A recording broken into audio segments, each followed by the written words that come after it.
Hey, good day. Dr. Prodigal coming to you. It's been a minute. It's been in and out. We've had different things going on. I haven't lost any friend. A friend of mine has transitioned, and he really fought a good fight of faith. Yet, God so chose to bring him home, and that's wonderful. I need to remind the family that we are to celebrate. But there was one thing I was thinking of as I was thinking of him. I thought of how we have gone through so many things in our lives. Some things, that were just intended for us to go through, and some things that we sent ourselves through. In my case, I probably sent myself through a whole lot. I lost the name Prodigal. So I was cleaning up in the garage and I was putting some bricks down and things, and I thought about the bricks, I thought about the clay, and then I was reminded of Jeremiah 18th chapter, where we were on the wheel. We were clay in the potter's hand. We were on the potter's wheel, and yet that vessel was marred in the potter's hand.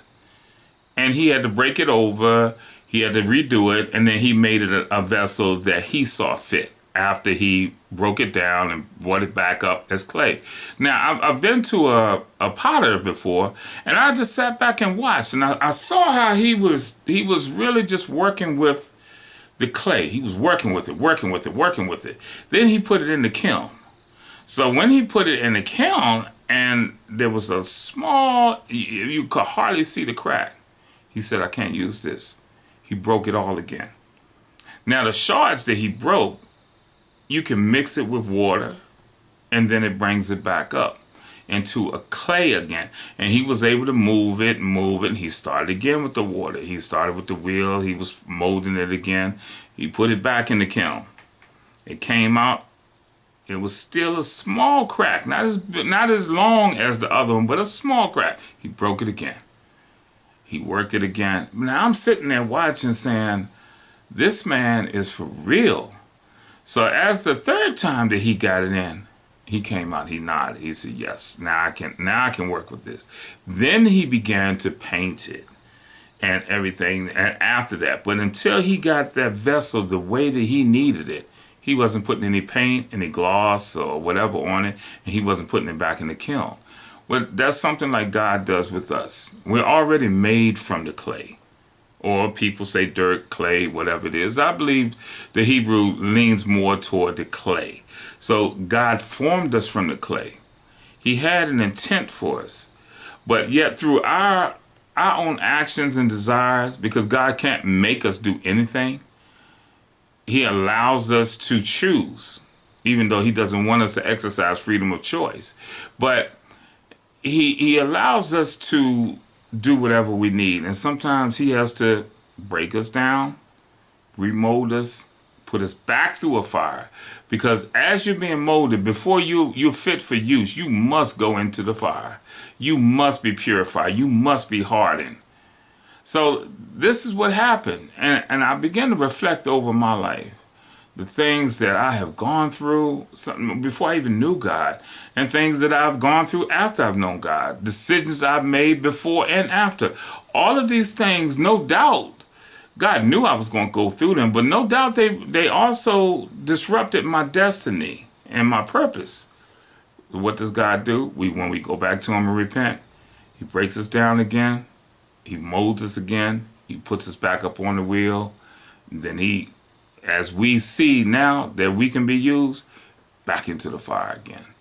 Now, when it comes out the fire and he inspects it, and we don't have that particular crack anymore, now he can begin to work with us as far as for painting and gloss and things of that nature.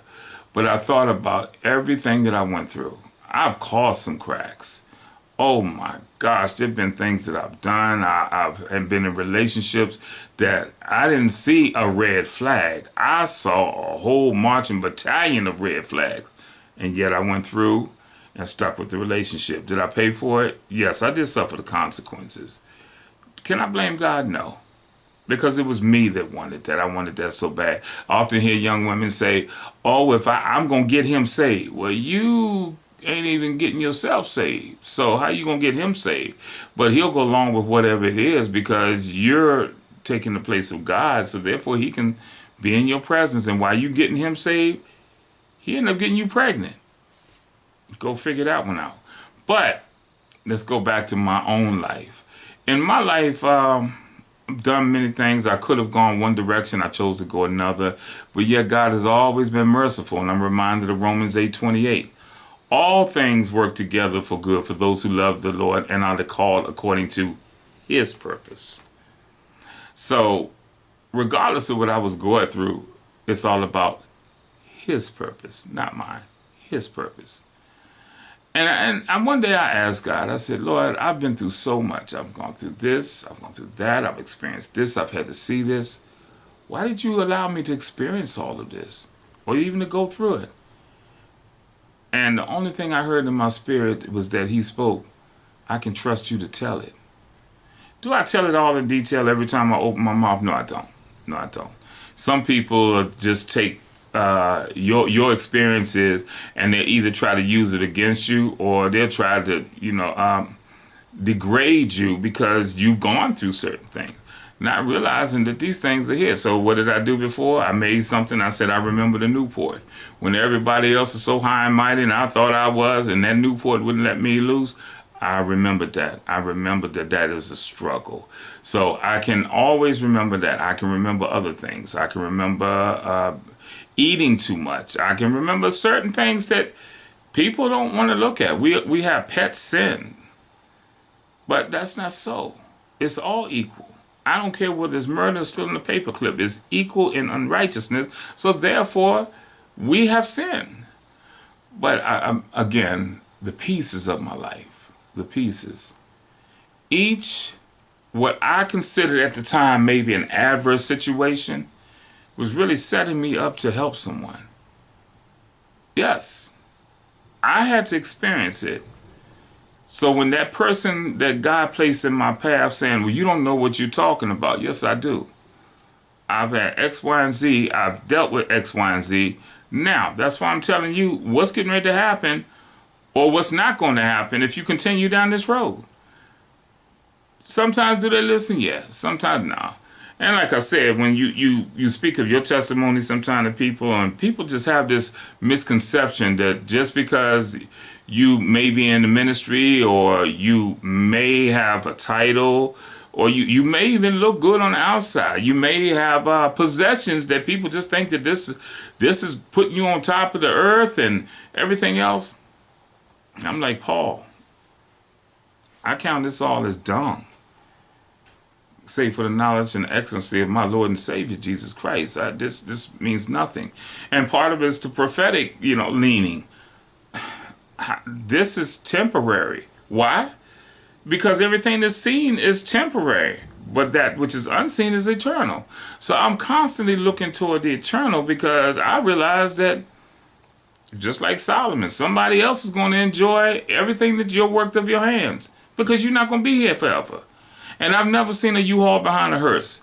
So I looked at the broken pieces of my life and I saw how God added his water, the word to it, and his love, the forgiveness, and he molded. And sometimes that molding can be really crampy and hurting. It's like a friend of mine gave me a deep tissue massage. Never again. Never again. I felt like I got beat with a bag of nickels when that little lady finished. So my wife teased me about it, but yeah, I was hurting.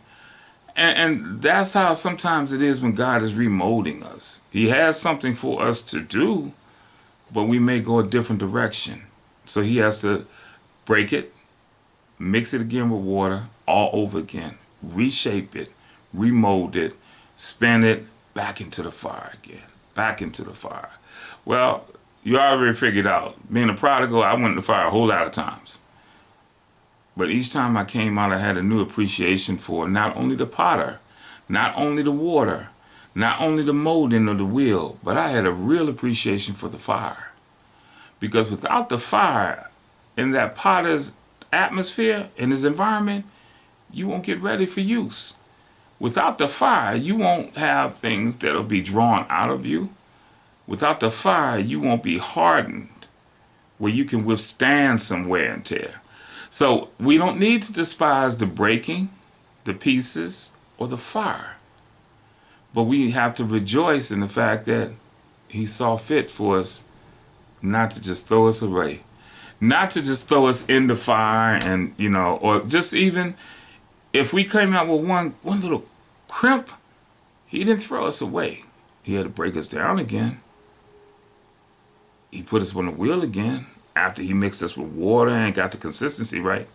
And then what happens? Eventually, I'm going back in the fire. And then when I come out of the fire this time, I'm ready for use then. Now he can decorate me. Now he can put the gloss on me. And then he puts me back into the fire to bake that, to make sure that that's just as hard as I am. And then when I come out that time, woo! Not only am I ready for wear and tear, but I'm also beautiful and colorful that only God can do.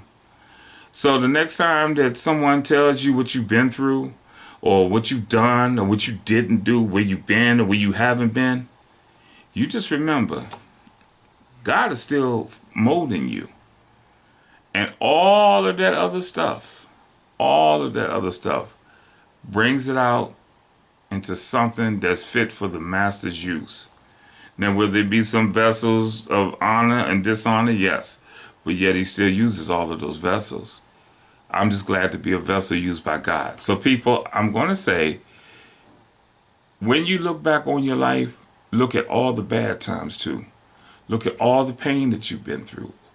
Look at all the pieces that you felt that you broke. And remember, God uses all of that to bring you on this day, the vessel that you are, fit for the master's use. Don't despise small beginnings, but don't run from the heat either. And definitely don't want to be somebody else's vessel. Be the one that's God making you. God bless you. This is Dr. Prodigal. Any questions? Email me. I haven't opened up the comments because some people are very interesting in what they do. I don't want the headache. So you can email me. dr.e.davisi@gmail.com. Or if not, hit me up on Twitter. I'm starting to learn this thing a little bit, thanks to some of the young people. They dragging me out of my cave and from under my rock. So at Twitter, I'm at Dr. Prodigal. That's it. All together. Get in touch with me. Let me know if this is blessing you. Let me know if you have any questions. Even let me know if you disagree with me. Let us reason together. But let's be positive in everything that we do. God bless you. Have a wonderful day. Keep us in prayer as we'll keep you in prayer.